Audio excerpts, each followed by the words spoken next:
Bismillahirrahmanirrahim. Alhamdulillahirrahmanirrahim. Asyhadu an la ilaha illallah wa asyhadu anna Muhammadar Rasulullah. Allahumma sholli ala Muhammad.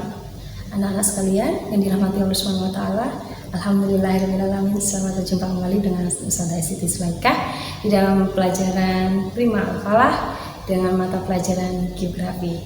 Anak-anak sekalian, syukur alhamdulillah pada pertemuan yang sebelumnya pada pekan lalu kita sudah membahas 5 soal yang kalian sudah menyaksikan dan kalian bisa mempelajari bersama-sama. Untuk pertemuan selanjutnya ini kita akan membahas 5 soal kembali. Mudah-mudahan kalian tetap semangat dan semuanya dalam kondisi sehat walafiat. Oke, siap? Terima kasih. Baik, anak sekalian, sudah saya tuliskan soal yang nomor 6 ini yang berisi tentang kepadatan penduduk di Pulau Jawa lebih tinggi dibandingkan dengan kepadatan penduduk di Pulau Kalimantan. Aspek fisik yang dapat dikaji berdasarkan fenomena tersebut adalah ada 5 pilihan jawaban. Yang A, fasilitas transportasi di Pulau Kalimantan kurang. B, tingkat kelahiran penduduk di Pulau Jawa relatif tinggi. C, pertumbuhan ekonomi di Pulau Jawa tinggi. D, kualitas pendidikan di Pulau Jawa yang lebih tinggi. Dan E, adat istiadat di Pulau Kalimantan lebih kental. Anak-anak sekalian, kita setiap kali membahas soal kita harus ketahui kata kuncinya. Kata kunci soal ini kita akan menemukan tentang kepadatan penduduk atau distance penduduk ya. Kemudian kita bisa lihat ada 2 lokasi yang berbeda, yaitu Pulau Jawa dan Pulau Kalimantan. Lalu objeknya adalah kepadatan penduduk. Yang dibandingkan adalah jumlah. Bagaimana jumlahnya? Di Pulau Jawa kepadatan penduduknya lebih tinggi dibandingkan di Pulau Kalimantan. Nah, berdasarkan fenomena tersebut, apa fenomenanya? Fenomenanya adalah kepadatan penduduk, astenosfer, dinamika astenosfer ya. Dalam hal ini adalah berkaitan dengan pertambahan laju jumlah penduduk pada tema pertambahan laju jumlah penduduk dengan materi pertambahan penduduk. Kita lanjutkan lagi. Di sini sudah jelas sekali ada subjek, ada objek, dan ada lokasi yang dikaji. Kemudian pertanyaannya pada aspek fisik. Ya, kalian sudah tahu, kita pernah di kelas 10 belajar tentang aspek geografi. Aspek geografi itu terdiri dari 2, yaitu aspek fisik dan yang kedua adalah aspek non-fisik. Nah, yang aspek fisik itu berkaitan dengan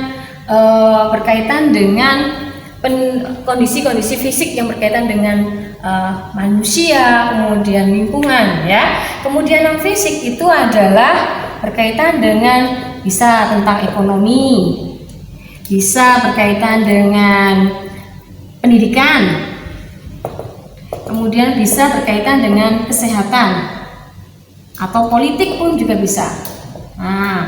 Nah, kita lihat di sini dari pilihan A, B, C, dan E. Di sini kita bisa lihat fasilitas transportasi. Fasilitas transportasi di sini yang A fasilitas transportasi, yang B tingkat kelahiran penduduk, yang C pertumbuhan ekonomi, yang D kualitas pendidikan, yang E adat istiadat. Kita lihat dari kelima poin ini, yang manakah yang termasuk aspek fisik? Nah, kira-kira mana?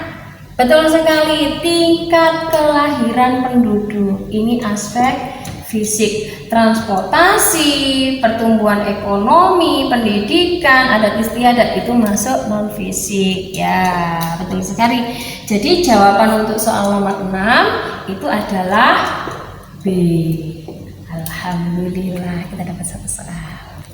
Lagi kita ke nomor 7 ya. Nomor 7 soal ini, prinsip interrelasi menjelaskan adanya hubungan antara fenomena dalam suatu ruang.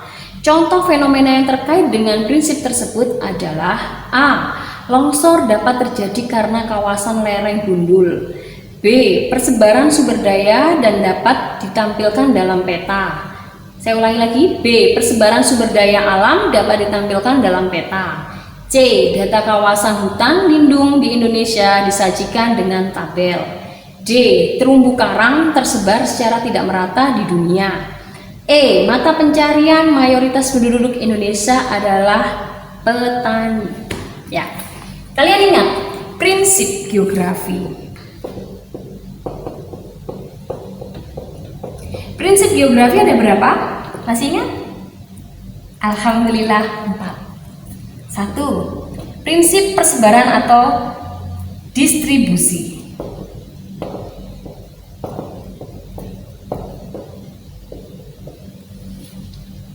Lalu yang kedua adalah prinsip interrelasi atau keterkaitan. Yang ketiga, prinsip korologi. Yang keempat, deskripsi, penjelasan atau pemaparan. Kita dilihat di sini. Setelah di nomor 7 tadi membahas tentang aspek geografis, sekarang kita masuk prinsip geografi. Prinsipnya ada 4.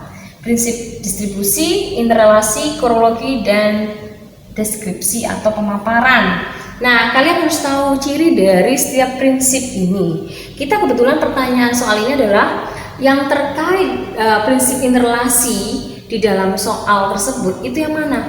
Interrelasi, saling, relasi terkait, berarti saling keterkaitan, ya. Saling keterkaitan. Nah, apa yang terkait di sini? Yang terkait di sini adalah saling terkait adalah antar objek geosfera. Nah, kita lihat pada soal berikut. Adakah keterkaitan antar objek pada geosfera? Setiap ada jawaban A sampai dengan E. Kita lihat nomor yang huruf A. Longsor dapat terjadi karena kawasan lereng gundul.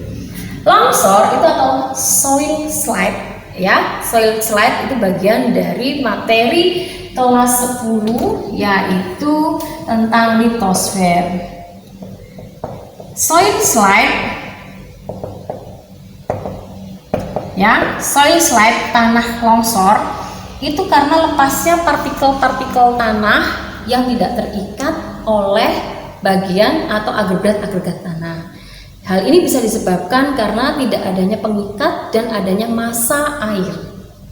Nah, prinsip interrelasi pada longsor yang dapat terjadi karena kawasan lereng yang gundul, kalian sudah bisa pahami. Longsor atau tanah yang longsor, tanah yang lepas secara massa dapat terjadi karena kawasan lereng yang gundul. Lereng yang gundul ini artinya yaitu tanah pada elevasi atau kemiringan terjal yang tidak memiliki ikatan atau tidak terikat oleh tanaman, akar-akar tanaman. Lalu kemudian mengakibatkan kering, sifat tanah tersebut menjadi kering, kemudian tersiram atau oleh air hujan mengakibatkan massa yang lebih berat, akhirnya tanah tersebut menjadi lepas. Nah, apakah ini ada keterkaitan antara tanah yang longsor disebabkan karena kawasan lereng yang gundul?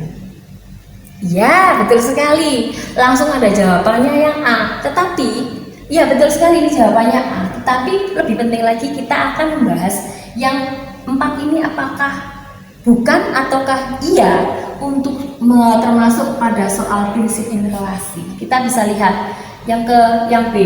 Persebaran sumber daya alam dapat ditampilkan dalam peta. Persebaran masuk prinsip yang mana? Persebaran, ya betul. Jadi yang B ini masuk prinsip distribusi. Alhamdulillah. Lalu yang C, data kawasan hutan lindung Indonesia disajikan dalam data tabel dengan tabel. Segala sesuatu yang menggunakan data tabel, kemudian grafik, menggunakan diagram, menggunakan penyajian peta, gambar, itu masuk dalam prinsip deskripsi. Jadi deskripsi, yang B tadi prinsip distribusi. Kemudian yang D, terumbu karang. Tahu terumbu karang? Ya, hidupnya di mana? Di laut dangkal atau neritis atau laut subur. Terumbu karang tersebar secara tidak merata di dunia. Tersebar lagi. Berarti masuk prinsip? Betul sekali, distribusi. Ini distribusi yang D. Lalu yang E, mata pencarian mayoritas penduduk Indonesia adalah petani. Mayoritas itu berarti dominan pada umumnya. Kenapa kok mayoritas penduduk Indonesia bermata pencarian sebagai petani? Hal ini disebabkan karena Indonesia memiliki kondisi topografi, klimatis, kemudian geografis, kemudian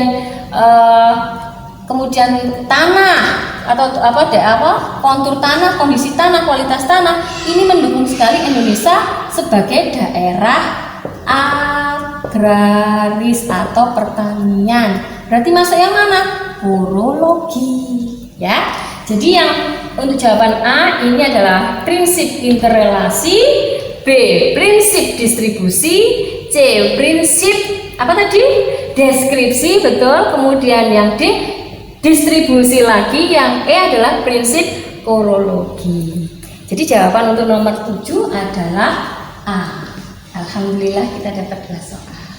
Alhamdulillah kita masuk ke soal nomor 8.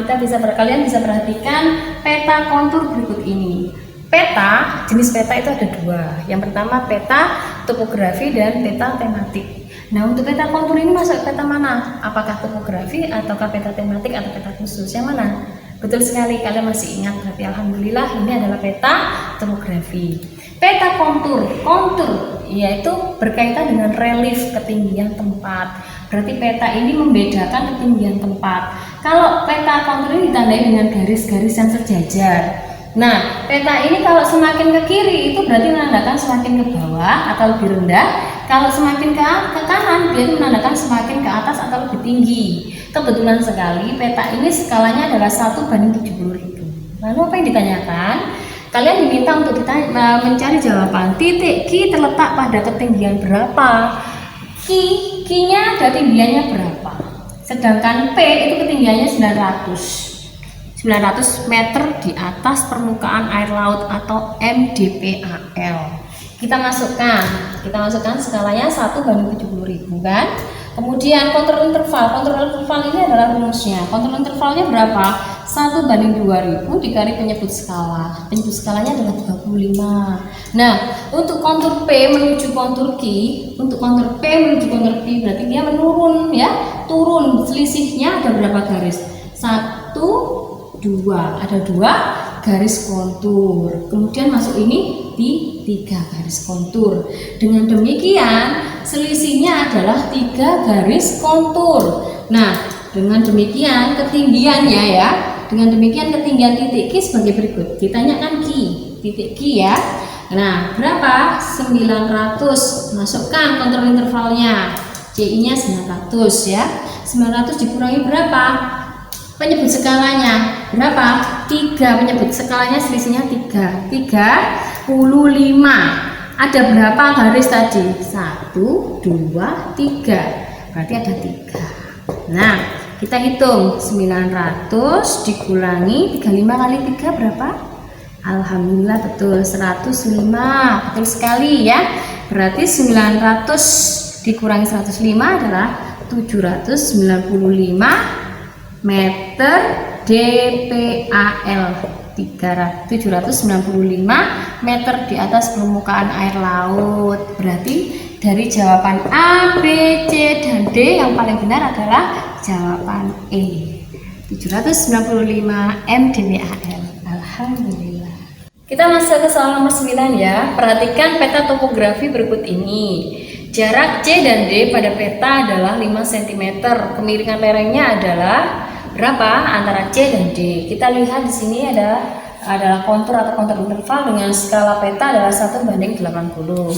Bagi kita masukkan diket taunya. Diket adalah jarak atau antara C D berapa? 5 cm.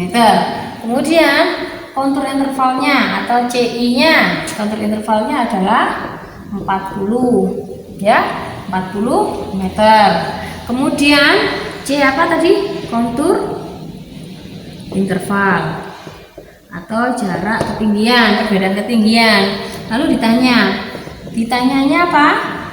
Ditanyanya adalah kemiringan lereng dari C D-nya berapa? Nanti ditanya itu. Nah, kita cari dijawab. Masuk rumusnya. Hitung skala dulu ya. Hitung skala. Bagaimana menghitung skala? Kita masukkan kontur interval sama dengan 1/2000. Ini rumusnya dikali penyebut skala. Berapa penyebut skalanya? Berapa? Penyebut skalanya adalah 80.000 ya. Penyebut skalanya /80.000. Nah, kita masukkan ya. Kita masukkan kontur intervalnya berapa tadi? 40. 1/2000 dikali penyebut skalanya adalah 80.000. Ya, kita masukkan. Kemudian jadi ketemunya berapa? Soal nomor 9 ya. Perhatikan peta topografi berikut ini. Kemudian kalian bisa melihat jarak C dengan D dengan skala 1/80.000. Diketahui jarak C dan D pada peta adalah 5 cm. Kemiringan lerengnya C dan D besar berapa? Nah, kita hitung, kita masuk ya ke skala peta. Skala petanya kita pakai berapa skala petanya? 1/80.000. Kemudian yang ditanya adalah jarak ya. Jarak C ke D. Jarak C ke D di lapangan itu berapa? Jarak sebenarnya yaitu 5 cm dikali skala penyebut yaitu berapa? 80.000. Sama dengan besarnya adalah 400.000. 400.000 karena ini adalah satuannya cm. Sedangkan kita nanti diminta adalah jadi meter, kita jadikan meter. Kita coret senti ke meter berapa? Ada berapa? Ada 2, 1, 2. Jadi 4.000. Jadi jarak C ke D itu adalah 4.000 meter ya. Kemudian dari sini kita masuk beda kontur interval. Kita cari B-nya, beda ketinggian. Berarti kita adalah CI. CI-nya adalah berapa? 360 dengan 200 ya. Beda 240, mohon maaf. Adalah 360 dikurangi 240 meter, sama-sama satuannya. Berarti selisihnya adalah 120 meter. Ini kontur intervalnya pada C D. Kemudian yang ketiga, kemiringan lereng. Nah, kita cari kemiringan lereng. Nah, kita masuk. Nah, rumusnya adalah beda tinggi dibagi jarak sebenarnya dikali 100%. Beda tingginya berapa tadi? Nah, beda tingginya adalah 120 meter dibagi 4.000 jarak sebenarnya. Nah, dikali 100%. Ketemunya berapa? Yaitu 3%. Jadi kemiringan lerengnya adalah dari jawaban A, B, C, dan E adalah yang betul adalah D. Seperti itu jawabannya. Kita ucapkan alhamdulillah. Alhamdulillah, kita masuk ke soal nomor selanjutnya, yaitu soal nomor 10 ya. Pada soal ini peta X dan Y menggambarkan wilayah yang sama. Peta X tidak berskala dan peta Y berskala 1/100.000. Pada peta X, jarak titik A dan B adalah 5 cm. Sementara jarak titik A ke B pada peta Y adalah 15 cm. Berdasarkan ukuran tersebut, skala peta X adalah, kalau kita bisa bandingkan kan demikian. Peta X ya, peta saya ulangi lagi, saya ambil penghapus.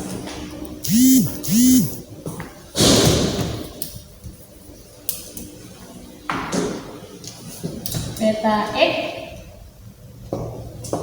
satunya adalah peta Y.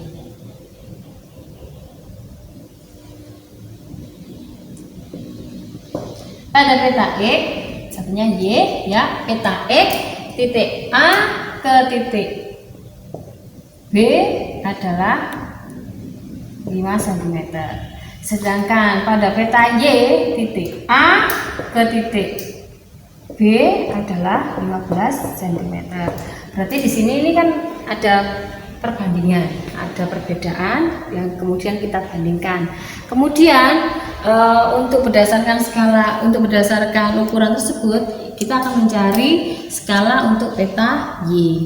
Kita akan membandingkan ya, skala peta X dapat ditentukan dengan menggunakan rumus. Kita pakai peta yang anggaplah kita cari peta Y itu adalah peta 2 sama dengan jarak peta pada AB pada peta 1 dibandingkan dengan jarak pada peta 2 dikalikan skala pada peta 1. Ya, kita ketahui pada distance 1 itu adalah berapa? 15 kemudian cm dibanding 5 dikali peta satunya berapa? 100.000. 100.000 kita masuk berarti 3 dikali 100.000 sama dengan 300.000 cm, yaitu siapa? Yaitu peta Y atau peta 2. Jadi berapa skalanya? Skala pada peta 2 atau peta Y yaitu 1:300 cm atau 1 cm banding 300 cm atau sama dengan skalanya adalah 1:300.000. Ada jawaban pada huruf E, 1:300.000 yaitu peta Y. Alhamdulillah anak-anak sekalian, kita sudah menyelesaikan soal nomor 6 sampai nomor 10 pada pertemuan prima alfala yang kedua ini. Semoga banyak manfaat, memberikan manfaat baik bagi saya maupun bagi kalian semua yang menerima. Kurang lebihnya saya mohon maaf, dan semoga kalian semuanya tetap sehat jasmani dan rohani, tetap tawakal dan senantiasa menjaga diri dan kesehatan. Stay at home dan sukses selalu buat kaliannya. Kurang lebihnya saya mohon maaf. Assalamualaikum warahmatullahi wabarakatuh.